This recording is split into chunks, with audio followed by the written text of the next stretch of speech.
So Maury Povich will be in the final season, is what you're saying. There'll be a "You Are the Father" reveal kind of. Right. Yes. Nice. Love that. Maury Povich. I love that. Yeah. And Ian, there was a bit of a. Maury Povich? The what? Father is Maury Povich. Yes. What? It's a real casting coup. Ezria sort of got thrown a little wrench at the end of last season. Nicole alive. So uncool, Marlon. I know. All Ezria falls to you. Yeah. It was a fun time to shoot. I think people will be. I don't know. I'm not really quite sure how to phrase it. I mean, it's a bit of a difficult decision to make. This woman that you were in love with, who I thought was dead, is not. And I'm also in love with this other woman who I've been with for quite some time. We have a very long and very elaborate history. So, yeah, Ezra's kind of stuck between a rock and a hard place this sort of last section. And it's kind of, it can be a bit brutal, I think, at times. I just want to, Brian Holdman's here, who wrote the episode where Ezra proposed to Arya, and I just want to both of them did a great job. What a great job. Hey, straight ahead.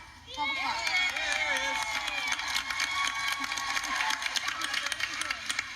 That's one of my favorite scenes, and you knocked it out of the park, too.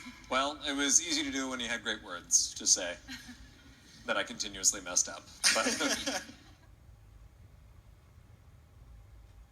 Well, what is it about sort of the place you left all the relationships in at the end of 7A that, was important and sort of to set the stage for these last 10? Well, I think we did a nice job of teeing up sort of, everybody, all the end games will be the end games, but nobody's going to get there super easily. There are going to be some bends on the road that we have to live through to live happily ever after. Like, was it bends in the road, like a Toby car accident pun just now?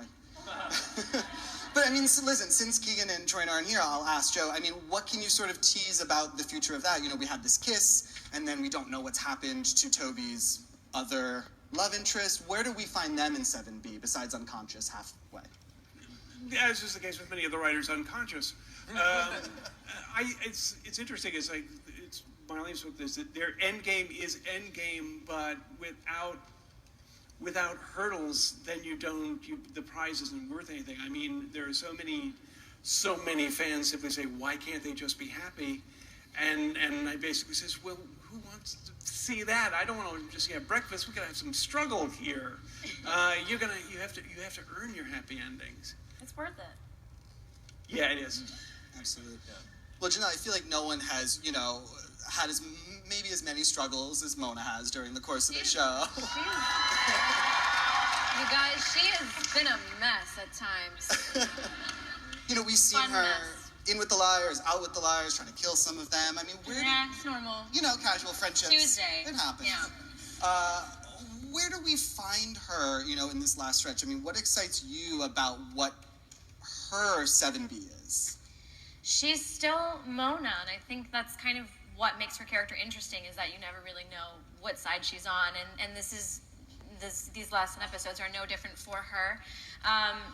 She is kind of dabbling with, do I want to be on the good side, or am I seduced a little bit by the dark side? And so she'll have a very fun arc in the last 10 episodes, and I think what ultimately gives her that heart is her friendship with Hannah, and keeps her coming back to the good side, and so I think it's fun to see, that dynamic.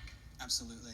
Actually, what was cool about the 5-year time jump was it really afforded the actors the opportunity to almost reinvent their characters in so many different ways. I mean, Ashley, for you, what did you like about the Hannah that we met again after that 5-year time jump? I don't know. I mean, I think, you saw so many variations of Hannah throughout those 7 years. And I think she just finally figured out who she was, and she was finally comfortable with herself. She kind of struggled with her identity, going through like a gothic phase and being super insecure, and then, being the popular girl. I think she was finally in her own element, and she accepted who she was, and I think she went through a lot of weird phases, but in the time jump, she was very comfortable with who she was. Absolutely. The show has always had this A element involved. And Janelle, I'm curious, do you feel a sense of pride of being sort of like the first A?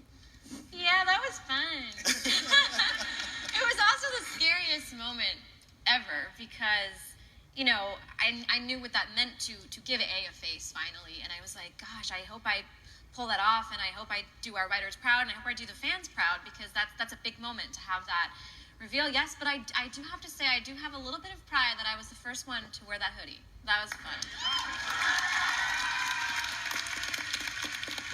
Ian, on the flip side, were you glad that the Is Ezra A turned out to sort of be a little bit of a red herring? Are you glad he sort of stuck on the straight and narrow in that way?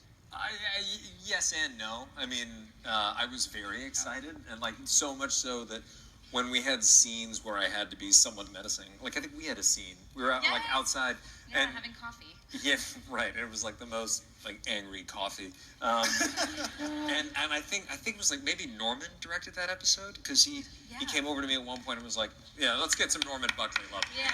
Yes, please.